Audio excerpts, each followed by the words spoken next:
वो कहते हैं ना कि सपने हमारी हकीकत का आईना होते हैं। वो हमें आने वाले कल की झलक भी दिखाते हैं। और बीते हुए कल के साए भी कुछ ऐसा ही हुआ था प्रेरणा के साथ। एक दिन सवेरे प्रेरणा अपने कमरे में सो रही थी। तभी वो अचानक जोर से चीखे। उसकी चीख सुनकर उसके माता पिता दौड़ते हुए उसके कमरे में आए। प्रेरणा जोर जोर से चिल्ला रही थी, उसे मत मारो, उसे मत मारो। हालांकि उसके आंखें अभी भी बंद थी और वो पसीने से लथपथ थी। उसकी यह हालत देखकर उसकी माँ बहुत घबरा गई। घबराती भी क्यों ना, प्रेरणा एक मस्त मौला किस्म की लड़की थी, हमेशा खुश रहने वाली थी। उसे इस हालत में देखकर उसकी माता पिता का घबराना स्वाभाविक था। दरअसल प्रेरणा के माता पिता की शादी के बाद 4 साल बाद बड़ी मिन्नतों से प्रेरणा का जन्म हुआ था। इसीलिए प्रेरणा को उन्होंने कभी किसी भी चीज़ की कमी महसूस नहीं होने दी। उसकी माँ घबराते हुए उसे संभालने के लिए उसके पास जाती है और प्रेरणा को हिलाते हुए नींद से उठाने की कोशिश करती है। प्रेरणा की आंखें जैसे ही खुलती है, वो अपनी माँ को अपने सामने देख के उसे जल्दी से गले लगा लेती है। प्रेरणा को देख के ऐसा लगा था कि वो बहुत घबरा गई है किसी चीज़ की वजह से। उसकी ये हालत देखकर उसके पिता उसके लिए पानी लाने गए नीचे चले जाते हैं। प्रेरणा की माँ उससे संभालते हुए उसके सर से हाथ फेरती है और उससे पूछती है, क्या हुआ बेटा, क्या फिर से वही सपना? इतना कहकर वो भी चुप हो जाती है। प्रेरणा अपनी माँ से कुछ कहने ही वाली होती है, पर वो कुछ सोचते हुए मन में खुद से कहती है, वैसे ही मम्मी पापा मेरे इस सपने की वजह से बहुत परेशान हैं और आज जो मैंने देखा वो अगर मैंने इनको बता दिया तो ये और परेशान हो जाएंगे और मैं इन्हें और परेशान नहीं करना चाहती। दरअसल प्रेरणा को कुछ दिनों से कुछ अजीब अजीब सपने आ रहे थे। सपने में वो एक शख्स को देखती थी। कभी उस शख्स की उसे मौत दिखाई देती थी या कभी कोई उस शख्स को घसीटते हुए किसी पुरानी कोठी जैसी जगह पे लेके जा रहा है ऐसा देखती। यानी कि बात ये थी कि सपने में उस इंसान के साथ जो भी हो रहा था उस दर्द को प्रेरणा अपनी असल जिंदगी में भी महसूस कर पा रही थी। है ना, कभी उस इंसान का चेहरा नहीं देख पाती थी, उसे सिर्फ कुछ धुंधली सी परछाई दिखाई देती थी। पर उस शख्स को अगर सपने में कुछ हुआ, कुछ तकलीफ हुई तो उसका असर प्रेरणा को असल जिंदगी में दिखाई देता था। उसे वो दर्द महसूस होता था। प्रेरणा को यूँ अचानक चुप होता देख उसकी माँ उससे फिर पूछती है, बताओ ना बेटा क्या हुआ? तो प्रेरणा बड़ी चालाकी के साथ बात को घुमाते हुए कहती है, कुछ नहीं माँ, सपने में मैंने एक छिपकली देखी थी। उसकी माँ को थोड़ी बात अजीब लगी। उसकी माँ उससे पूछती है, हाँ छिपकली देखी, लेकिन फिर तुम ऐसा क्यों कह रही थी कि उसे मत मारो, उसे मत मारो?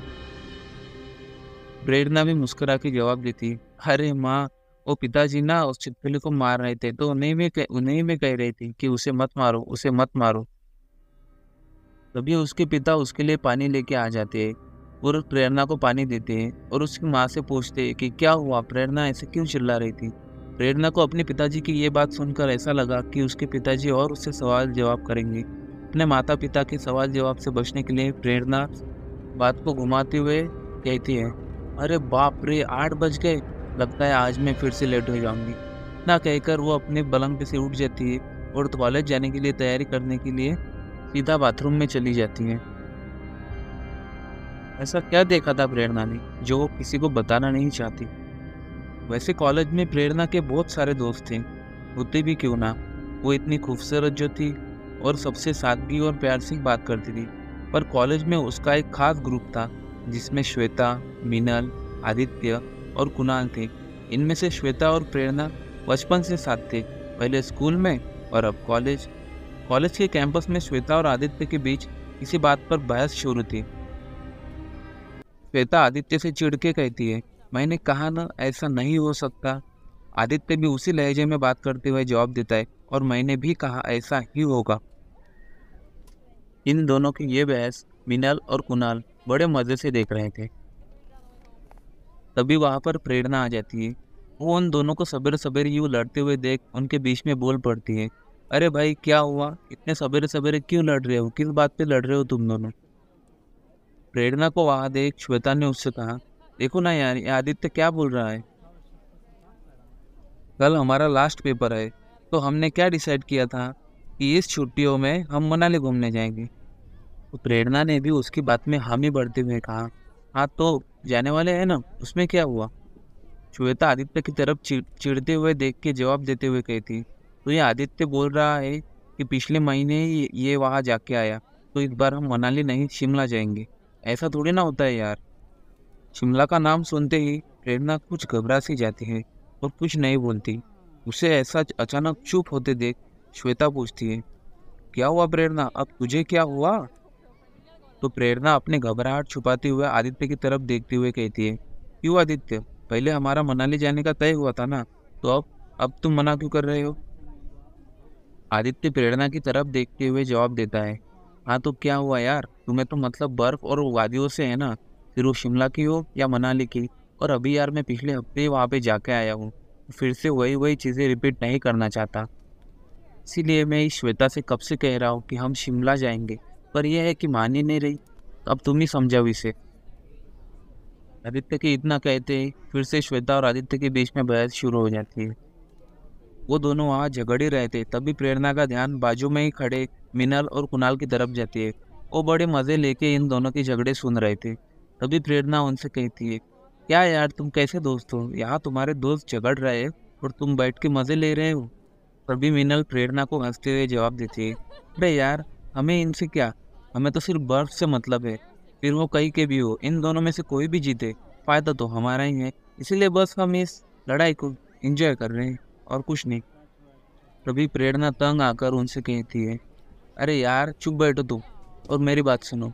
हम एक काम करते हैं, हम सब लोग पर्चियाँ बनाते हैं।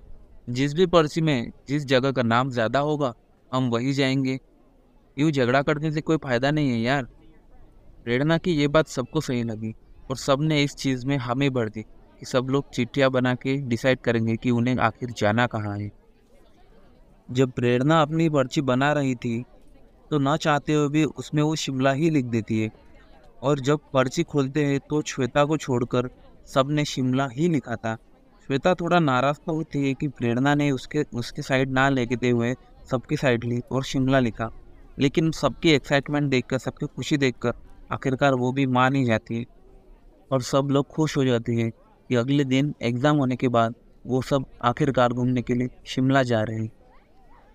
सबकी खुशी उनके चेहरे पे साफ साफ दिखाई दे रही थी, लेकिन यहाँ प्रेरणा के मन में तो कुछ और ही चल रहा था। वो खुश तो थी और उससे ज़्यादा घबराई हुई थी, और पता नहीं क्यों शिमला के नाम से उसका गला सूखने लगा था। क्या देखा था प्रेरणा ने सपने में, और कौन था वो शख्स जिसकी परछाई प्रेरणा को दिखाई देती थी? आखिर क्या था शिमला का राज, और क्यों प्रेरणा शिमला के नाम से, एक जगह के नाम से इतना घबरा रही थी? इन सारे सवालों के जवाब आपको कहानी में आगे सुनने को मिलेंगे।